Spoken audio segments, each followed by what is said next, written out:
Ich hoffe, die kommen heute noch. Ja, ich bin gespannt, wie die beiden heute wieder zusammenpassen werden. Das ist eine super spannende Mischung, die wir da heute beieinander haben, und bin ganz gespannt, weil es wird großartig werden.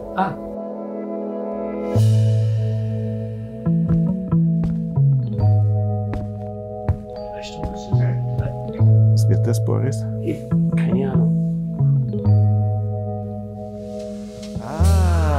Okay, wir können anfangen.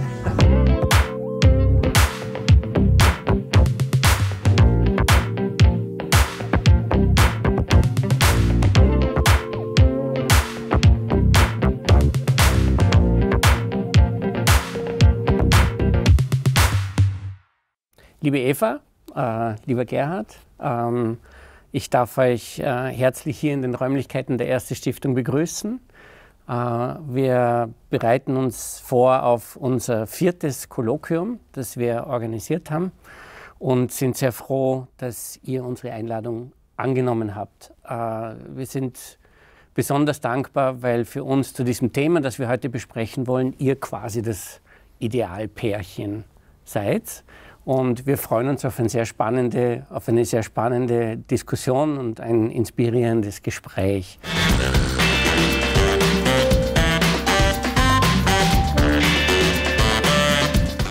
Auftrag ist jetzt eines der Themenfelder gewesen, die wir mit euch, mit Ihnen besprechen wollen.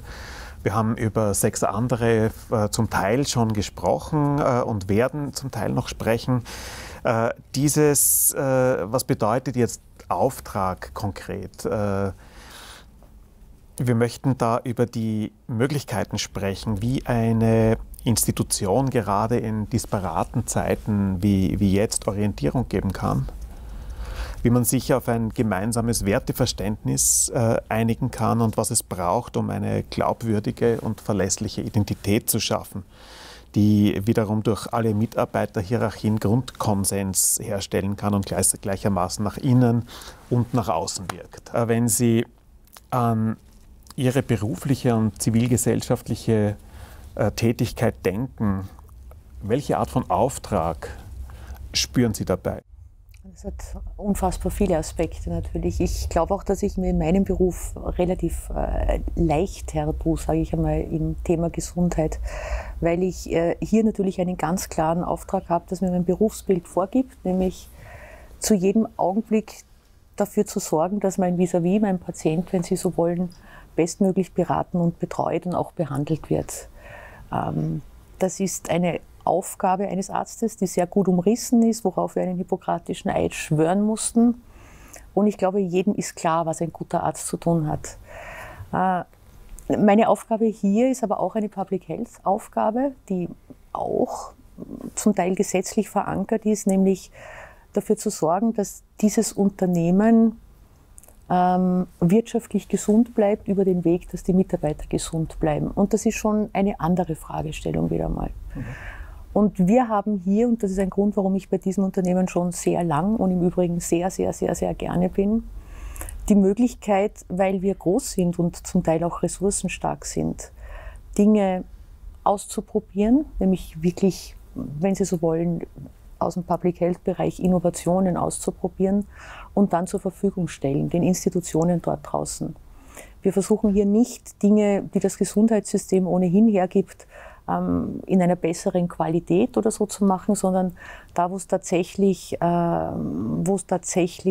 Lücken gibt, einfaches Beispiel zu nennen, Mitarbeiter mit pflegenden Angehörigen, also die pflegende Angehörige sind und aufgrund dessen in Schieflage geraten, zeitlich unter Druck kommen, hier Lösungen zu finden und die gemeinsam mit den Institutionen, die dafür zuständig sind, das sind natürlich Ministerien, aber auch Interessensvertretungen, Arbeitgeber, Arbeitnehmervertretungen, das zur Verfügung zu stellen. Und ich glaube, dass es persönlich eine zufriedenstellende Aufgabe ist, sehr sogar, dass es schon ein Zeichen einer gewissen Kultur eines Unternehmens ist, das wirklich so zu akzeptieren. Es könnte ja auch sein, dass die sagen, mach hier das, was für uns und unsere Mitarbeiter am besten ist, und was darüber hinausgeht für die Gesellschaft, interessiert uns nicht so sehr. Also das zuzulassen, das auch zu forcieren, ist etwas, was für mich wunderbar ist, muss ich sagen. Und das stelle ich mir in meinem Wirkungsbereich auch als Relevanz vor. Es ist immer, und ich muss jetzt ganz kurz noch auf die Corona-Pandemie zurückzukommen, Sie haben ja gesehen, dass wenn es kein Konkurrenzdenken gibt, beispielsweise in der Forschung, und in einer nie dagewesenen und einmaligen Art und Weise alle zusammenarbeiten, dass Dinge herauskommen, die an ein Wunder grenzen. Es wäre undenkbar gewesen, noch vor 3 Jahren anzunehmen, dass man einen sicheren und wirkvollen Impfstoff in einem Jahr nicht nur findet und erprobt in der gewohnten Qualität, sondern auch verteilen kann. Und das zeigt schon, dass wenn klar ist, dass es um uns alle geht, um unser aller Wohl, und keiner mehr auf Seins schauen muss, Dinge möglich sind, von denen wir vielleicht heute nicht zu träumen wagen. Und wir sehen auch, dass wahrscheinlich die Konkurrenz und das Ich möchte der Erste und der Beste sein, das nicht zur Verfügung zu stellen von Daten, zumindest ein sehr prominenter Feind von sozialer Verantwortung und Innovation ist. Gerd, kannst du dich an die Frage noch erinnern? Oder? Ich hab sie mir versucht zu merken. Ja.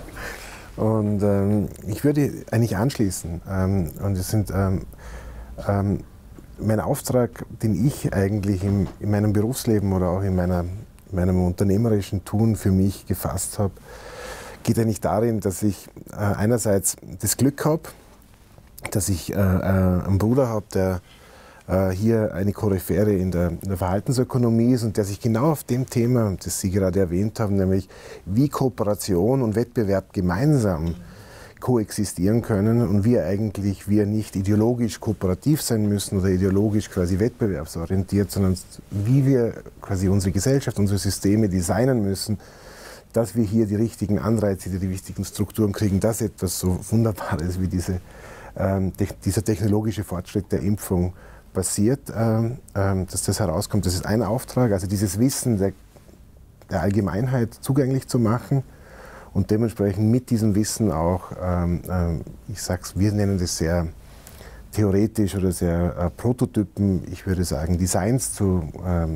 gestalten, die es ermöglichen, eigentlich Menschen in ein anderes Verhalten zu bringen. Und ich glaube, ein Grundelement, das wir hier auch beim Impfen gesehen haben, ist, dass es eben nicht nur um technologischen Fortschritt geht, sondern dass die Welt einfach komplementär ist. Das heißt, wir brauchen immer technologischer Fortschritt plus Verhalten. Da sprechen wir über Digitalisierung, da sprechen wir, egal über Klimakrise, da sprechen wir über Impfen. Und in Anführungszeichen in dieser Komplementarität, und dann ist das Nächste, was ich von Ihnen hier aufnehmen kann, die richtigen Experimente zu machen, Sie haben das genannt, Versuche. Und hier ist mein Auftrag eigentlich, Unternehmen, aber auch der Politik, den methodischen Leitfaden zu geben, wie man das nicht verschwenderisch tut, sondern wie man das richtig misst, wie man evaluiert, ob das auch ausrollbar ist, skalierbar auf Neudeutsch, und wie man mit diesem verhaltensökonomischen Wissen und diesem experimentellen Wissen am Ende, um es ein bisschen pathetisch zu sagen, eine bessere Welt gestaltet, sehe ich als meinen Auftrag als Unternehmer und dementsprechend auch als meine Mission in meinem Leben.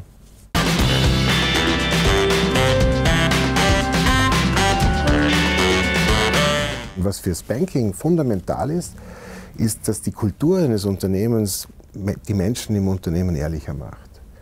Das ist eine der Grundaufgaben, die so ein Leitbild hat. Und da kann natürlich, da gibt es viele Faktoren, die einfließen, die sehr intuitiv sind, die wir kennen. Wer wird quasi befördert und so weiter und so fort, Practices, oder? Aber es geht natürlich dahin, dass das gesamte Leitbild muss Ehrlichkeit, oder? Weil man kann nur nachhaltig Profit machen und nachhaltig für die Gesellschaft gut arbeiten, wenn es wenn wir einen ehrlichen Umgang miteinander haben. Und da rede ich nicht über die White Lies, oder wie geht es dir heute gut, das wissen wir, das ist sozial, das muss man so machen, sondern es geht wirklich darum, dass wir in den Situationen, wo es notwendig ist, hier die richtigen Entscheidungen treffen. Oder? Und das ist fundamental. Darf ich kurz nachfragen, habe ich überhaupt eine Chance, auch wenn ich ehrlich sein wollte, ehrlich sein zu können? Ja. Also im Sinne von, wenn ich jetzt kommunizieren würde als Retailer, meine Tomaten sind rot, dann würde jeder sagen, naja, also ich kann ja nicht kommunizieren, ich bin ehrlich. Das kann man nicht wenn ich sage, ich kommuniziere, ich bin ehrlich, sagt dir jeder, Warum erzählt er mir das? Warum kommuniziert das? Auf der anderen Seite ist es aber so, und da gebe ich dir schon recht, dass wir natürlich, dass so viele Legitimationen und Systeme in place sind in so einem großen Unternehmen, die andere Dynamiken haben, als die jetzt unbedingt ehrlich zu sein, ja, um ein profitables Geschäftsmodell aufrechterhalten zu können. Und wir wissen gerade in unserer Industrie, dass die Informationsasymmetrie riesig ist. Ja, hat die mit Ehrlichkeit zu tun? Ich meine, natürlich muss ich einen Aufwand treiben, um meine Kunden so wissend wie möglich zu machen. Am Ende scheitere ich aber wahrscheinlich mit diesem Unternehmen.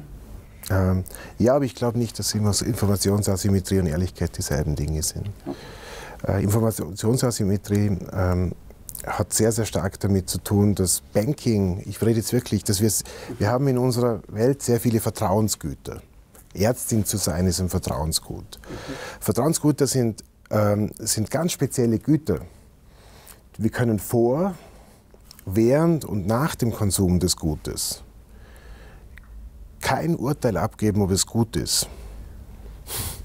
Und Banking ist genau so etwas. Das heißt, das einzige Asset, das ich habe, eigentlich ist das Vertrauen, ja, damit ich nachhaltig Profit machen kann.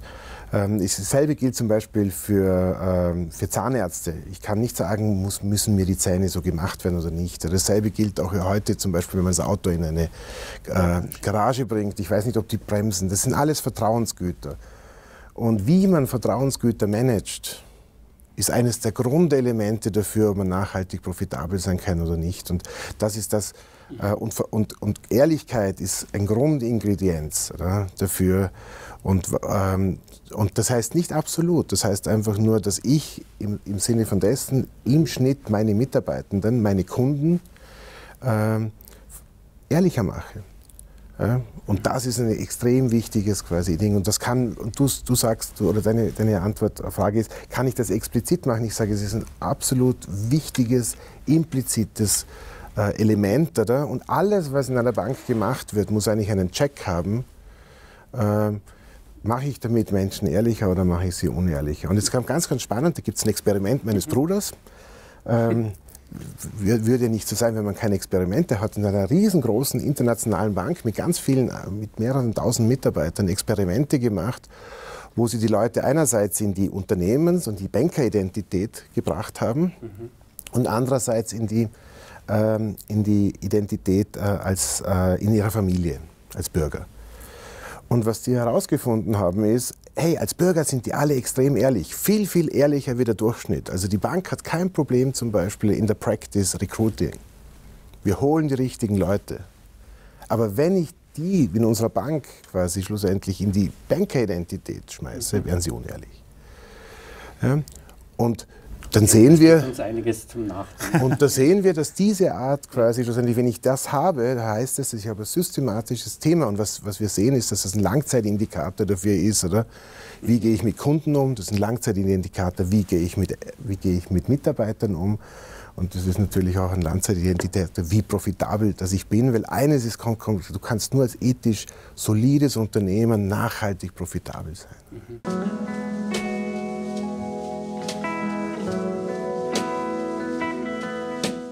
Andere Frage, um dann noch einmal konkreter zu werden.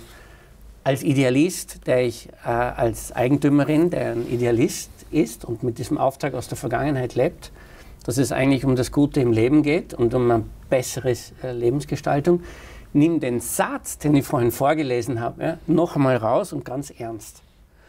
in der Tat zu beglücken, zu gewöhnen, ich nehme jetzt nur die Verben, an die Zukunft zu denken, aufzufordern, ja, sich selbst, ihren Angehörigen, Lieben ein gutes Alter zu bereiten. Das heißt, wenn ich mir das in der aktuellen Realität vorstelle, ist es ein Erziehungsauftrag. Und jetzt kann ich extrem viele Limitationen benennen, Datenschutz, die uns in der digitalen Welt etwas schwer machen. Ich kann die Limitationen der Kostenbasis, die Limitationen der Qualität der Beraterinnen und Berater etc. Aber wir als Eigentümerin halten daran fest. Das sagen, jetzt meine Frage an den Obernudger oder so würde ich sagen, oder Obernudging-Profi, ja, ist, wir tun uns unendlich schwer damit, wenn ihr davon ausgeht, zu sagen, wir wollen eine Financial Health Company bauen oder gesundes finanzielles Leben unterstützen, die richtigen Instrumente zu spotten, zu entdecken, wie wir mit unseren Kunden ins Gespräch kommen, um so ein Verhalten zu generieren. Ja. Und nochmal, wir sind voll in der Transformation von analog zu digital. Wir kämpfen mit der Kostenbasis, weil wir wissen, dass die Komplexität eines Finanzunternehmens extrem hoch ist, wenn es nicht nur digital funktionieren soll, und sind mitten in dieser Transformation. Deswegen interessiert uns natürlich das besonders, wo legen wir die Finger hin, wenn wir sagen, pass auf, der Auftrag steht da vor 200 Jahren. Die Gründungsurkunde. Der Mensch ist im Mittel. Also wir müssen, wenn wir das nicht ins Museum legen sollen, sozusagen all das, was du auch erwähnt hast, dass es dieses schöne Menschsein gibt, in all seiner Komplexität, dieses Menschsein eigentlich neu denken und dann die Firma daraus ausrichten. Geht das überhaupt? Möchten Sie oder soll ich? Ich möchte dazu jetzt eigentlich schon sehr gern was sagen, was Ja, mir jetzt gerade eingefallen ist, bitte. weil ich mir gedacht habe, und das ist ja auch wahrscheinlich der Sinn, warum ihr mich jetzt als Arzt dazu gebeten habt, aus der Welt ist es gar nicht. Es ist doch auch im Gesundheitsbereich ein bekanntes Phänomen, dass das wahnsinnig gut funktioniert, dass die Intention vom Kunden ausgeht. Ein Arzt sitzt in seiner Ordination und der Kunde kommt, weil er etwas braucht, dorthin und der Arzt berät ihn. Das ist etwas, was funktioniert. Das funktioniert auch im Banking. Wenn ich ein Thema habe und ich möchte ein Haus finanzieren, ein Konto gründen, einen Überziehungsrahmen oder sonst was, dann gehe ich dorthin und werde beraten. Und da kann man jetzt das Ganze, wie schaut die Filiale aus, wie einladend, wie freundlich, wie mehrsprachig und so weiter und so fort. Da kann man jetzt, aber das ist eigentlich was sehr Simples. Ja? Wenn die Intention von dem ausgeht, der meint, etwas zu brauchen oder etwas braucht, dann geht er dorthin und wird behandelt. Auch in der Medizin sind wir gar nicht erfolgreich im Vermitteln der Health Literacy. Du weißt die Zahlen von Österreich. Wir sind das zweitschlechteste europäische Land. Europa ist, gerade die skandinavischen Länder sind da anders, weil das Vermitteln von Health Literacy, also sozusagen von der Information, die benötigt wird, dass wirklich etwas anderes möglich ist als das akute Befriedigen mit einer hohen Qualität von Bedürfnissen, da muss man schon mal echt was in die Hand nehmen, um dafür zu sorgen, dass das auch wirklich ankommt und sich überlegen, was sage ich, wie sage ich es, wem sage ich es, welche Gruppen, was müssen Menschen wissen. Es ist ja sehr analog mit der Financial Literacy, mit dem, also ich glaube zutiefst daran, also das ist etwas, worüber ich mich mit jedem streiten würde, und das Wissen und Bildung und das, sozusagen das Ermächtigen von möglichst vielen, dass sie sich zutrauen und imstande sind, Entscheidungen zu treffen, die wichtig für sie sind. Dass das eine sehr schöne Aufgabe ist, die mir im Übrigen viel besser gefällt als das Hinmanipulieren. Wobei ich nicht meine, dass Natschen manipulieren ist, um das auch ganz klar zu sagen. Ja, also natürlich nicht. Und da könnten Sie jetzt wahrscheinlich einen Vortrag drüber halten. Das hast aber du noch nie gehört. Ich sage jetzt einmal, und es ist auch absolut nichts Unschönes an Anreizen oder wie auch immer. Aber ich glaube schon, dass eine Voraussetzung, dass die ein Fach, die sagen, sie sind die Experten, die Banker fürs Banking und die Mediziner für die Gesundheit. auch die Aufgabe haben, noch dazu, wo wir immer genaueres Wissen haben über bestimmte Gruppen, die wir ganz besonders erreichen sollten und müssen, auch die Aufgabe haben, dieses Wissen so weiterzugeben, dass sie damit sozusagen informierte Entscheidungen oder eine Gesprächsgrundlage verbessern. Ich glaube, dass das eine wahnsinnig wichtige Aufgabe nicht nur im Banking ist. In der Medizin ist es ja so, dass es auch eines der zentralen Themen der Europäischen Union ist, to strengthen health literacy, weil man weiß, das ist etwas, was die Financial Literacy noch nicht beantworten kann. Aber wir wissen, dass die Health Literacy mit den Healthy Life Years korreliert, nicht mit der Lebenserwartung. Die hat mit anderen Dingen zu tun, aber mit den sogenannten gesunden Lebensjahren, einer der wichtigsten Marker im Public Health Bereich. Das sind selbst, also sozusagen die Self-Reported Health, in welchem Alter oder bis zu welchem Alter gibt eine Bevölkerungsgruppe an, ich kann autonom leben, ich fühle mich gesund. Das ist in skandinavischen Ländern immer so zwischen 68 und 74 und in Österreich bei 58 Jahren. Jetzt kann man sagen, Österreicher raunzen viel. Und vielleicht ist es so, aber tatsächlich ist, wenn ich mit 58 den Eindruck habe, ich bin nicht mehr sehr gesund, hat das Einfluss auf die Erwerbsfähigkeit, die Frühpensionierungen, die Pflegebedürftigkeit und. Das heißt, wir wissen, dass die Healthy Life Years ganz klar 1:1 korrelieren mit der Health Literacy. Die Frage ist, womit korreliert Financial Literacy gute? Mit Risikoappetenz, mit, ich weiß es nicht, ich habe keine Ahnung. Ja, ja also aber es ist spannend, oder? Das weiter zu verbreiten und ich glaube, dass das eine der nobelsten Aufgaben ist, dafür zu sorgen. Geld zu verdienen. Mit allem, was du hier gesagt hast, kann man Gutes bewirken und extrem viel Geld verdienen. Und ich glaube, das ist die absolut wichtigste Grundeigenschaft, man kann mit guten Dingen, die man tut, kann man Geld verdienen. Man muss nicht immer quasi schlussendlich und das ist auch nicht der Shortcut, oder? Sondern das ist meistens der Shortcut.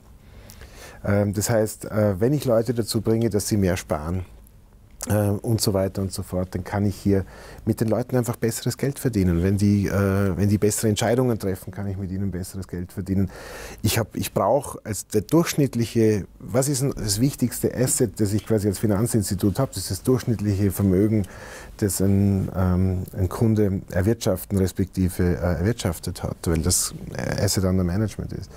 Sprich, alles, was hier ist eigentlich ein Business Case. Und da gibt es einen extrem genialen amerikanischen Ökonomen, der gesagt hat, es gibt keine Moral ohne Effizienz. Weil Effizienz quasi impliziert, dass ich nachhaltig das betreiben kann. Und das ist das, was Sie gesagt haben, ich muss quasi hier ich kann als Unternehmen nur dann das tun, wenn ich auch nachhaltig hier profitabel und ich sage es jetzt verhältnismäßig offen, die Nutzenstrukturen scheren kann mit den Kunden. Mhm. Das heißt, nicht Profit abzusaugen, sondern ihm einen Nutzen zu bringen in dem, was er tut und ich selber quasi auch einen Nutzen davon. Das heißt ja nicht Sharing eigentlich im klassischen Sinn. Geld verdienen heißt Sharing, oder? Das heißt mehr Value generieren und diesen Wert gemeinsam auszutauschen. Und wir glauben immer, es geht darum, eigentlich den Kuchen kleiner zu machen. Ja. Und das ist halt falsch. Und ich glaube, das ist auch, das muss... Entschuldige, dass ich nur einhake, da gibt es aber umgekehrt dann Effizienz ohne Moral? Ja, das gibt's. Aber das gibt's. Es gibt ganz, ganz klar, kann ich quasi kurzfristig effiziente Strukturen schaffen, die dementsprechend nicht nur sozialen Normativen oder ethischen Normativen quasi Grundlagen dienen. Oder? Wir erleben das ja quasi tagtäglich. Das ist ja das, was wir in der Presse die ganze Zeit lesen.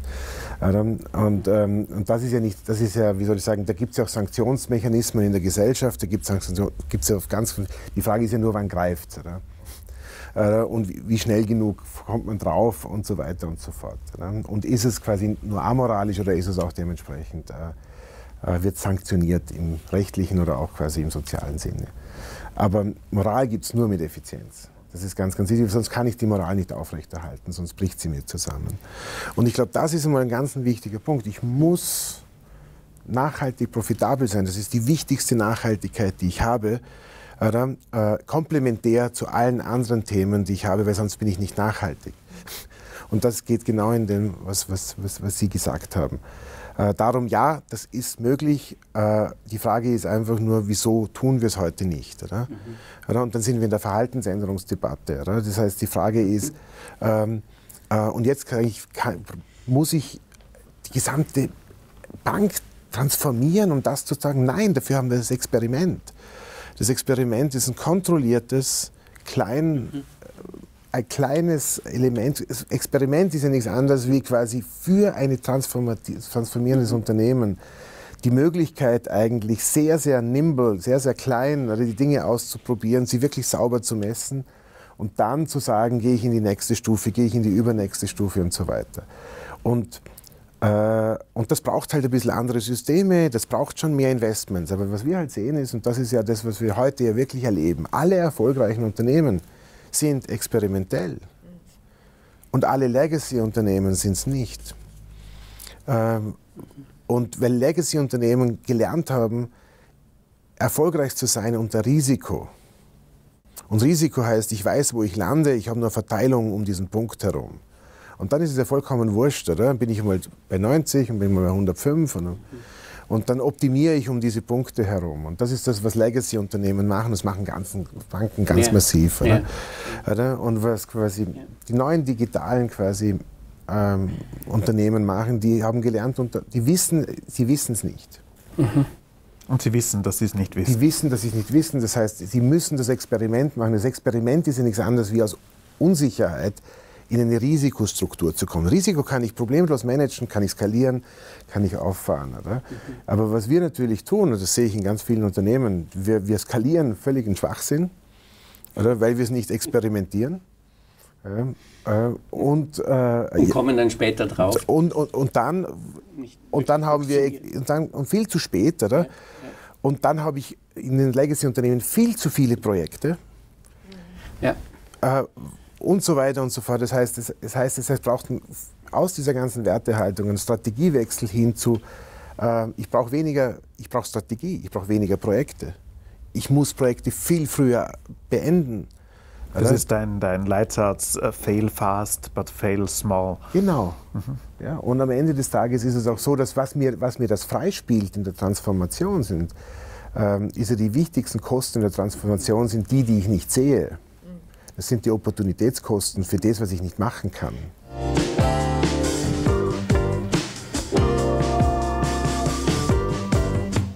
Wir haben 100 Lehrlinge hier im Unternehmen, die sind ja wirklich 15, 16, wenn sie kommen, fast noch Kinder, sind dann im Anzug und stehen da in einer Filiale und führen ihre Gespräche. Und ich genieße es sehr, sie verbringen die ersten 2 Tage bei uns im Gesundheitszentrum. Wir haben uns das damals, wenn du so willst, ausbedungen, weil Prävention natürlich früh anfangen sollte und 15, 16 ist ideal. Und wir haben in großen Lehrlingsprojekten, die im Übrigen auch gefördert wurden, uns einmal gefragt, was bedeutet eigentlich Gesundheit für 15-, 16-Jährige? Ich kann nicht die Antwort geben. Was von mir kommt, ist denen wahrscheinlich ziemlich fad. Ja? Aber ich kenne sozusagen Daten, ich hätte Anliegen und die Frage, was es für sie bedeutet, was ist ihnen wichtig, was wollen sie. Und gibt es natürlich auch sehr viele Fragen im unternehmerischen Kontext, die wir ihnen stellen, warum sie hier begonnen haben, wovon sie träumen, ob sich das unterscheidet von den jungen Mädchen und von den jungen Burschen. Wir haben viele sehr genau kennengelernt bei der Corona-Pandemie und mussten feststellen, dass viele von ihnen unter Rahmenbedingungen leben, privat, die wir uns so nie vorstellen konnten. Wir haben das auch bei diesen Quarantäne, bei diesem Contact Tracing festgestellt, dass viele von ihnen in 2 Zimmern mit mehreren Generationen zu 7, 8 wohnen und so weiter. Ne? Und viele von ihnen gerne diese Perspektive jetzt hätten und auch haben. Und da merkt man schon, wie wichtig so ein Setting sein kann, auch um als Mensch besser und glücklicher zu werden, weil sie natürlich schon sehen, dass dieser Job ihnen die Möglichkeit auf ein autonomes, schönes Leben gibt. Das klingt jetzt blöd. Wir haben alle, keiner von uns will ein gesundes Leben. Wir wollen alle ein schönes Leben und Gesundheit gehört dazu. Und wahrscheinlich gehört auch ausreichend Geld dazu. Es ist ein schönes Leben, das wir wollen, ein gelingendes Leben. Und ich glaube, bei den Jungen sehen wir stark, was hier sicher wichtig ist eine Perspektive geben, die für sie denkbar ist, die nicht so abgehoben ist, die wollen nicht sie oder Führung, sondern gar nicht komplex ist, sondern zu sagen, das sind jetzt einmal auch mit diesem Können nicht warten, das ist richtig, das ist an sich so ein typisches Merkmal einer ein bisschen impulsiven Persönlichkeit, dieses lieber das weniger große Glück, wenn es gleich ist, als das ganz große, wenn es in 5 Jahren ist. Das ist so eine Frage, das nicht warten können wollen. Man sagt ja auch, dass das sozusagen phänomenologisch ein bisschen für die jetzige Generation ganz besonders zutrifft, für meine Zweifeln. Aber ich glaube, Menschen eine realistische und für sie vorstellbare Perspektive zu geben, zu sagen, das sind jetzt einmal 3 Lehrjahre, da ist Schmalhans ein bisschen, wir machen das sehr ordentlich. Aber wenn du dich bei uns organisierst und engagierst und nicht jeder muss ein Superstar werden, dann wirst du ein autonomes Leben führen können, dann wirst du dir mehr Wohnung mieten können, dann wirst du da rauskommen, dann du kannst hier auch Karriere machen. Wir sehen, dass da viel Durchlässigkeit ist. Und ich glaube, wenn das mit einer gewissen Verlässlichkeit dann auch eingehalten werden kann und geschieht, dann beginnt das schon bei den Jüngsten. Weißt du, dass man hier ein Bild von einer Bank, und besonders schön ist es natürlich, aber, ja. Nein, ich möchte nochmal, wir wissen es selber, dass wir unterschiedliche Realitäten haben, ja. Auch bei uns in der Firma. Und wir reden immer davon, Financial Health, wir reden von unserem Auftrag, der Mythos der Vergangenheit, Financial Health und das Gute im Leben. Wenn der Berater am Montag in der Früh in die Filiale kommt und sein Cockpit aufmacht, dann hat er Verkaufsziele. Und zwar nur das. Und ich weiß es selber aus dem Gespräch mit Filialleitern, mit Vertriebsvorständen, die dir dann auch das öffentlich sagen. Das ist ein Widerspruch. Und das ist ein riesengroßer Widerspruch. Und deswegen passiert genau das, dass wir nicht glaubwürdig sind. Wenn wir auf der einen Seite eine Geschichte erzählen, glaub an dich und all das, was ich hier zitiert habe aus der Gründungsurkunde, und dann in Wahrheit bricht sich das runter, sogar noch zum Teil, wir sagen jetzt Teamziele, sind es aber nicht in Wirklichkeit, sondern es sind immer noch Individualziele, und die Bausparer muss da anbringen, egal jetzt, was am Ende des Tages das Bedürfnis da draußen ist. Ja. Und alles, was an, ich komme noch ein bisschen auf die Experimente sozusagen zu sprechen, weil ich auch der Meinung bin, wir kommen nur zur Wahrhaftigkeit über das Experiment. Einen anderen Weg haben wir wahrscheinlich nicht.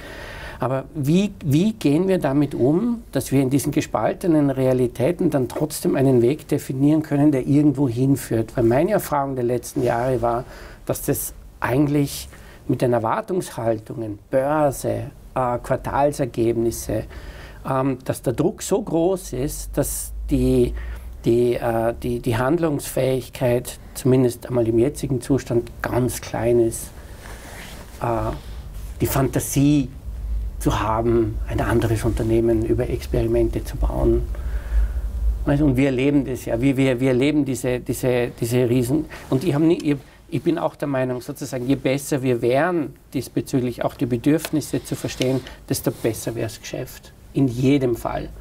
Aber wir orientieren uns ganz klar, wir geben vor, bis zum Monat X, das muss draußen sein. Ja? Und natürlich sind wir eine wahnsinnig erfolgreiche Bank dadurch auch geworden. Auf der anderen Seite kann ich jetzt 10 Beispiele nennen, wo ich auch selbstkritisch hinterfragen würde, dass wir überhaupt nicht ehrlich agieren. Ja? Und ich weiß nicht, wie jetzt ein Weg da hinausgeht, weil alles dann sozusagen in der Diskussion ändert. Ja, Moment, wem sagen wir dann, dass wir da und da wirklich weniger verdienen? Ja? Das bleibt immer da stecken. Ja, aber die These von aber Entschuldigung, habe ich die jetzt unterbrochen? Aber ich wollte diese gespaltenen Realitäten nochmal kommen. Ja, aber ich würde das, also was ich wirklich nicht verstehe, aber das ist möglicherweise, darum bin ich auch da. Ja. Und das kann man diskutieren. Ich sehe die nicht. Natürlich haben wir ein Businessmodell heute, das wir aufgebaut haben auf dieser Art, ich sage es jetzt mal, von einer Verkaufsindustrialisierung, oder? Aber Aber jetzt einfach mal, lassen wir mal, jetzt muss ich die Banken verteidigen, aber lassen wir mal die Kirche im Dorf. Du war schon fast ein Reflex. Ja, provoziert. Ja, aber was ich damit sagen will, und jetzt kommt ein wichtiger Punkt dazu. Ich versuche das ein bisschen wissenschaftlich quasi abzurunden. Also wir reden von Gabfähigkeit. Oder? Gabfähigkeit. Es gibt in der Ökonomie ein Prinzip, das heißt GARP, oder? G-A-R-P, oder? GARPen wir die Welt sagen. Genau, oder? Aber das ist nicht das, was ich sagen will, sondern Gabfähigkeit heißt, es ist ein Grundprinzip, oder? Kann ich sowas wie nutzenorientiert Entscheidungen treffen? General Axiom of Revealed Preferences, oder? Das heißt, habe ich sowas wie konsistentes Verhalten, oder? Wenn heute Gulasch gut ist, ist morgen Gulasch gut, oder? Oder ist es völlig random, oder? Und wir sehen, oder? Das ist für alles, was ich tue in der Welt, fundamental. Leute, die gabfähig sind, die kann ich als Bank, denen kann ich auch einen Bausparer verkaufen, weil die den wollen. Und wir haben 70-75% der Leute sind gabfähig in Österreich, in der Schweiz auch, oder? Und das hat nichts mit Financial Literacy zu tun. Das heißt einfach, bin ich halbwegs konsistent in meinen Entscheidungen, oder? Das heißt, ich muss mir da keine Gedanken machen, als ob Marktwirtschaft schlecht ist. Nein, das funktioniert für die Leute, oder? Und das ist auch gut, dass ich für die 75% das Produkt derzeit so anbiete. Und das Produkt gibt es halt derzeit am Markt, also wird es verkauft. Da muss ich ja kein ethisch-moralisches Problem draus machen, oder? Finde ich, oder? Kann ich bessere Produkte anbieten, wo ich mehr Geld verdienen kann, damit uns den Leuten besser gibt? Da sind wir. Wir müssen uns nicht quasi das bestehende Business kaputt reden und sagen, das tun wir nicht mehr, sondern wir müssen sagen, was von diesen fundamentalen 157 Projekten, die ihr habt, sind 153 sinnlos, oder strategischer Natur, weil ihr habt euch quasi, war Paul Volcker, der gesagt hat, die einzige wirkliche Innovation, die was gebracht hat im Banking war der Bankomat. Aber da gibt es ja das herrliche Beispiel, dass so Organisationen, da gibt es einen schönen Ausdruck auch aus einem Buch, Feed the Beast, oder? Also mit Projekten fütterst du quasi immer wieder das. Das ist absolut dasselbe. Und das Thema ist einfach nur, wenn du da die 157 streichst, sparst du so viel Ressourcen, die du dann quasi für Experimente einsetzen kannst. Und nicht wieder für 157, sondern für 3. Also du folgst nicht seiner Logik, Nein, wo er sagt, neue Instrumente, die menschenfreundlicher sind automatisch weniger profitabel. Das ist das eine. Und das zweite ist, wir sind jetzt menschenunfreundlich. Ja, natürlich passiert es mir. Und jetzt bin ich bei den 25% nicht gabfähigen Leuten. Für die haben wir das Konsumentenschutzgesetz. Oder? Nein, um so zu sagen, für die haben wir regulatorisches Umfeld schaffen müssen. Das ist ganz, ganz wichtig. Und jetzt ist es aber so, dass das natürlich nicht alles covert, oder? Und jetzt ist die Frage eine Herausforderung. Und das ist eine gesellschaftliche Herausforderung, weil ich sehe natürlich, das sind meistens die Menschen, die auch ungesunder leben. Da habe ich in allen quasi Bereichen, das sind die Leute, die quasi sich viel, viel schwerer tun beim Sparen. Das sind die Leute, die Ausbildungen abbrechen. Das sind die Leute, die eher affektiver handeln. Oder? Und nochmal zu Ihnen, wichtig, wir sind alle ungeduldig. Die Frage ist nur, wie viel. Ich wollte gerade sagen, ja. Das ist sozusagen eine Skala der Ausprägung. Das ist eine Skala der Ausprägung und die sind halt sehr ungeduldig. Ja. Oder? Ja. Und kann ich jetzt als Unternehmen auch quasi Produkte für die machen, die quasi in eine Struktur bringen, wo sie bessere Entscheidungen treffen und ich Geld mit ihnen verdienen kann? Oder drücke ich denen auch den Bausparer rein? Das ist grundsätzlich die Frage der Komplementarität. Oder? Nicht das eine komplett schlecht reden, das ist super. Das ist ein Produkt, das bieten alle an und da soll es auch quasi die Strukturen geben, die es heute gibt, die haben auch gut funktioniert. Das ist, was Sie sagen, es ist nicht, wenn man incentiviert, werden die Leute zu schlechten Menschen, oder? Die Frage ist, wie man incentiviert, ob sie zu schlechten Menschen werden oder nicht. Und ich kann Leute schon so incentivieren, dass sie verhältnismäßig schlecht werden, oder? Das ist verhältnismäßig einfach und das haben wir auch im Banking über 10, 15 Jahre ganz gut gezeigt, wie das geht. Aber am Ende, glaube ich, ist es nicht dieser Trade-off. Der Trade-off ist, wie kann ich strategisch gesehen die Sinnlosigkeit in den strategischen Initiativen abschaffen. Das hat nichts mit dem Verkäufer zu tun, wo ihr einen Overhead gebaut habt, der völlig sinnlos ist, der komplett unproduktiv ist und der nichts erzeugt. Und wie kann man das mit kleinen, quasi sehr kosteneffizienten und nachhaltigen Experimenten ergänzen? Und die Produkte dann, das was rauskommt, und Experimente kann ich mir in allem vorstellen, im Health-Bereich. Das kann ich mir vorstellen im Working from Home. Wir haben mit einer Bank mit 10.000 Mitarbeitern, wo mir 150 Top-Manager gesagt haben, Working from Home im Financial Industry geht nicht. Am Anfang. Mai 2020 haben wir mit 10.000 Mitarbeitern haben wir insgesamt 300 Treatments getestet. Oder? Und was wir heute in dieser Bank implementiert haben, muss man dazu sagen, nur in der Schweiz, international nicht, ist, dass jeder Mitarbeiter im Team selbstständig entscheiden kann, wie viel er arbeitet zu Hause. Und die Führungskraft nicht entscheidet, ob er das macht, sondern die nur das Entscheidungsgremium leitet und jeder im Team zustimmen muss. Oder? Und das ist ein Format, oder? Das geht 25 Minuten und wird alle 4 Monate wiederholt. Oder? Und das heißt, da wird abgetestet, ob die Leute miteinander arbeiten können, mit der Arbeit zufrieden sind. Also wir haben du machst einen Prototypen, den hast du eingeführt und dann schaust du über 6 Monate, wie geht es den Leuten, sind sie glücklicher, sind sie quasi und so weiter und so fort. Oder? Als cooles Beispiel, wenn wir sowas einführen, erhöht sich die soziale Interaktion im Banking der Mitarbeiter zum Faktor 6. Warum? Ja, weil man sich halt weil die viel mehr miteinander tun müssen. Sonst haben wir gesehen, die durchschnittliche soziale Anzahl von Leuten, das messen wir immer, das ist zum Beispiel auch so ein Teil, wie viel gibt es quasi Leute, die grundsätzliche Frage, die man stellen muss, wie viele Leute hast du in deiner Nähe, die dir privat helfen können, wenn du ein Problem hast, oder? Und die zweite Frage ist, wie viel hast du in deiner Nähe, die dir beruflich helfen können? Oder? Also nicht hierarchisch, wo du einfach hingehen kannst. Corporate Citizenship, so. Genau, sowas in dieser Richtung. Das ist so ein KPI, wenn wir darüber reden, den wir immer messen. Oder? Und das ist für uns zum Beispiel ein Teil, ist eine gute Kultur oder keine gute Kultur. Oder? Ja. Und wenn ich sehr, sehr viele Single Points habe, die völlig alleine herum vegetieren, wenn ich so nenne, eine schlechte Kultur. Oder? Wenn ich ein sehr, sehr großes Netzwerk habe, ist eine gute Kultur. Über Working from Home kann ich die Kultur massiv spreaden. Oder? Auf einmal haben Leute, du hast soziale Netzwerke, die nie aufgegangen sind. Im Schnitt hatten wir die Sozialen, die hatten 5 Kontaktpunkte. Und die haben sich alle, wir haben dann den Tag von denen angeschaut. Die gehen in 6 Wochen, gehen die mit 5 Leuten aufs Café, Mittagessen, also das ist Social, gell? Ja, und am Abend gehen sie quasi nachher noch vielleicht auf ein Apero. Oder? Mit 5 Leuten im Schnitt über 6 Wochen und dann erneuert sich das Ganze wieder. Das heißt, die Frage ist, wie bringe ich das Ganze? Das kann ich experimentell testen, das kann ich... Und dann hatten wir Daten, wo das Top-Management dann gesagt hat, ja gut, dann probieren wir das jetzt in einer Gruppe von 1500 Leuten und implementieren das. Und dann ging es ab, die Post. Dann wollten auf einmal alle dabei sein. Oder? Und dann haben wir und so weiter. Und jetzt fängst du an, und wie läuft sowas normalerweise ab? Du hast ein riesen Transformationsprojekt. Oder? Oder? Und jetzt kommt was ganz, ganz Wichtiges. Der Arretierungspunkt in einer Legacy-Firma ist immer der Status Quo. Du kannst noch so mit einer geilen Hypothese starten, wo du hin willst. Du diskutierst das am Schluss zum Status Quo hin. Und am Schluss implementierst du Status Quo plus Epsilon. Oder? Und Status Quo plus Epsilon hat 2 Jahre gedauert, damit jeder seinen Scheiß dazugeben kann, oder? Und jeder inkludiert ist, oder? Und am Ende des Tages du nichts herauskriegst, weil jede Veränderung irgendwen was kostet. Oder?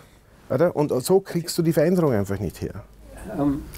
Aber Sie haben ja so Projekte durchgezogen, also jetzt gerade mit den Langzeitkrankenständen zum Beispiel, wo ein neuer Umgang damit zu einer auch viel werthaltigeren Arbeit ja, es war jetzt gar nicht einmal so werteorientiert, es war eigentlich eine Tatsache, dass es, finde ich jetzt persönlich interessant, aber ich werde es in 3 Sätzen sagen, es ging um die Tatsache, dass unser Arbeitsrecht Menschen kennt, die krank sind und Menschen kennt, die gesund sind. Und zugleich aber wir einen Fachkräftemangel haben und zugleich wir Mitarbeiter haben, die schon ewig lang im Haus sind. Und es ging einfach darum, dass es in vielen Ländern, es ist jetzt sehr komplex, das sozialversicherungsrechtlich sozusagen auszuformulieren, aber die Möglichkeit gibt, nach einer langen oder schweren Erkrankung, das sind überwiegend jetzt onkologische Erkrankungen, Herz-Kreislauf-Erkrankungen oder so, nicht wieder zu beginnen, aber sozusagen mit einer zeitlichen Reduktion, die viele gerade onkologische Patienten sind und 40% der onkologischen Diagnosen werden im Erwerbsalter gestellt. Wir haben 30, 40 jedes Jahr ungefähr. hier Mitarbeiter mit neuer Erstdiagnose. Und die wollen schnell wieder zurück, weil sie ihr Leben wieder haben und merken dann, sie schaffen das so nicht mehr. Ich meine, das ist eigentlich eine Binse, da braucht man jetzt nicht einmal fast Mediziner zu sein. Aber wir haben 2013, und das muss ich schon einmal sagen, da hat ein Vorstand zugestimmt, zu sagen, wir zahlen vollen Gehalt für Halbarbeiten, 4 Monate lang, allen, wenn das Gesundheitszentrum sagt, das ist medizinisch sinnvoll, all denen, die 30 Tage Krankenstand hatten. Die Führungskraft hat nicht die Möglichkeit zu sagen, ich würde es bei mir nicht. Und dann schauen wir uns die Daten anschauen und was passiert. Und das hat dazu geführt, dass 2017 in Österreich ein Teilzeitgesetz in Kraft getreten ist, das es jedem ermöglicht mit Kombilohnmodellen. Das heißt, jetzt zahlt nicht mehr die Firma, sondern jetzt zahlt die Hälfte des Lohns die Firma und die Hälfte die zuständige Krankenkasse. Das war schon eine mutige Entscheidung. Ich weiß es noch, damals war der Vorstand völlig anders als jetzt und es wurde zweimal nachgefragt, ob das jetzt mein Ernst ist, dass ich meine, dass wir voll zahlen für Halben und die Führungskräfte nicht die Möglichkeit haben zu sagen, bei dir schon, bei dir nicht, bei dir schon. Der Grund war, dass wir wissen, dass bestimmte Erkrankungen sonst diskriminiert werden. Psychiatrisch Erkrankte werden niemals wieder eingegliedert. Wir haben aber gesehen, dass sich die Langzeiterkrankungen um die Hälfte halbiert haben und so weiter und so fort. Das ist ein sehr gutes Beispiel, dass ein ROI fantastisch ausschaut und sozusagen die Maßnahme eine wirklich soziale und vernünftige ist. Und wir haben das wirklich ausprobiert und dann zur Verfügung. Wir sind so viel, statistisch ist jeder 220. Wiener bei der Erste Group beschäftigt, dass wir wirklich Dinge ausprobieren können, und sie dann auch gerne zur Verfügung. Ich sag's, das Schönste für mich war, als dieses Gesetz im Juli 2017 in Kraft getreten ist und jeder Einzelne in diesem Land das machen konnte. Also wenn man quasi Mitarbeiter möchte, die genau so strahlen, dann muss man Experimente machen. Ja, weil was das Geniale an dieser das rennt bei uns natürlich völlig offene Türen ein, weil wir sehen, dass so viele wesentliche Dinge, die jetzt die Identität der Erste Group ausmachen, aus einem Experiment entstanden sind. Ich trotzdem immer wieder scheitere, das so zu etablieren oder so zu kommunizieren, dass das sozusagen geht, weil es braucht ein paar Grundbedingungen dafür. Es braucht die Grundbedingung, Vertrauen zu haben. Es braucht die Grundbedingung, ins Ungewisse gehen zu können. Es braucht die Grundbedingung dafür, auch gesicherten kreativen Rahmen dafür zur Verfügung stellen, der nicht dauernd hinterfragt wird etc. Und ich glaube, das sind Kulturaufgaben, ja, die am Ende des Tages ja nicht am Anfang die Kultur, sondern am Ende des Tages die Kultur wesentlich beeinflussen und gestalten können.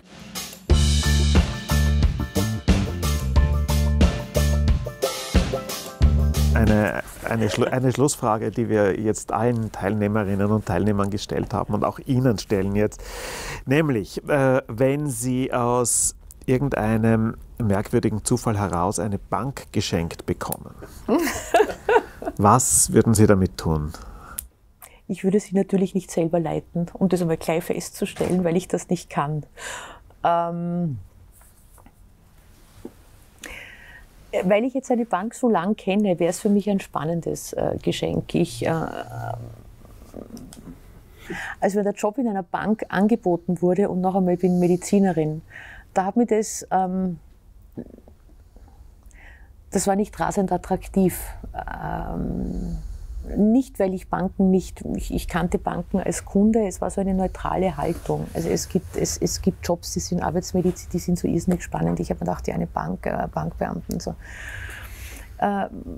Zu sehen, wie sich dieses Unternehmen über die Jahre immer wieder Gedanken macht, wie man relevant sein kann. Es hat ja auch einige Sachen gegeben, die wahnsinnig gut gelungen sind. Es ist eine irrsinnig schöne Eigentümerstruktur und alles das. Wird vielleicht in mir den Wunsch wecken, zu sehen, was mit dieser Bank passiert, aber sozusagen, ich muss jetzt Ihre Frage eigentlich sehr platt beantworten. Ich würde sie verkaufen und für das Geld etwas medizinisch irrsinnig Cooles machen. Das muss ich ganz ehrlich sagen. Weil das kann ich. Ja. Okay. Ja, Gerd. Hast mir die Antwort vorweggenommen. Ich habe, ich glaube, meine Passion, die ich habe, ist, ich glaube, dass die Finanzindustrie eine hochattraktive Industrie ist. Sonst würden ja nicht irgendwo so geniale Leute drin arbeiten. Und wenn wir uns anschauen, welche Leute dort arbeiten, sehe ich the most underutilized assets possible. Also Physiker und was weiß ich was. Also es gibt nirgends mehr quasi Talent, das nicht genutzt wird. Als in Banken. Als in Banken. Das heißt, es ist also das Geilste, was man sich vorstellen kann, und zwar auf allen Ebenen, sei es ausbildungsmäßig, sei es quasi motivationsmäßig, sei es charakterlich. Ich glaube, das ist genial und das ist das perfekte Potpourri, um eigentlich was Neues zu tun.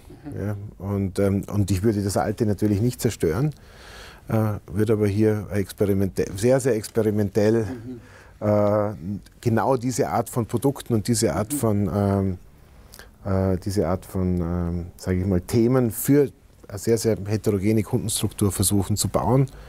Oder? Und dementsprechend, und jedes Mal, wenn es funktionieren würde, dann hätte ich genau dieses Lächeln wie Sie auf dem Gesicht. Oder? Und aber nicht nur den Kunden gegenüber, sondern auch mit den Mitarbeitern und so weiter. Und würde hier einfach dieses gesamte Kreativpotenzial würde ich einfach nutzen und einfach um zu sagen, wo wir diese 10.000 Mitarbeitenden in dieser Bank, in diesem Experiment hatten. Es war so geil, wenn du siehst, was diese Leute alles für Energie aufbringen in ihrer Freizeit, dass sie die Energie loswerden. Oder? Und über die Jahre gelernt haben, dass sie in der Bank nicht können, weil sie dort einfach gegen Mauern und virtueller und jeder Art von Natur laufen, glaube ich, dass das einfach, wie soll ich sagen, gibt. Das sind genial gewachsene, quasi schlussendliche Institutionenbanken, Punkt 1, die den Wohlstand unserer Gesellschaft extrem begleitet haben, die über das Kapitalmärkte wichtig sind und wahnsinnig wichtigen gesellschaftlichen Stellenwert haben und die wir derzeit nicht richtig managen und kultivieren. Und das wäre für mich eine Herausforderung, die ich spannend finde. Ich sehe schon, wir müssen weiterreden. In dem Sinn dürfen wir das 4. Kolloquium hiermit schließen. Eva, Gerhard, ich danke euch beiden für dieses super interessante und inspirierende Gespräch. Da ist viel zum Mitnehmen und viel zum Nachdenken. Das hilft uns in jedem Fall, Christian, oder? Unsere Gedanken zu strukturieren und am Ende des Tages mit einem guten Text den Auftrag, über den wir eigentlich heute gesprochen haben, ins 21. Jahrhundert zu führen. Ich möchte mich beim Produktionsteam, bei euch allen bedanken. Das war großartig wie immer in der Vorbereitung und wir freuen uns schon auf das nächste Gespräch und dürfen euch jetzt aus diesem Wohnzimmer in der Erste-Stiftung heraus noch einen schönen Tag wünschen. Vielen herzlichen Dank. Danke. Danke.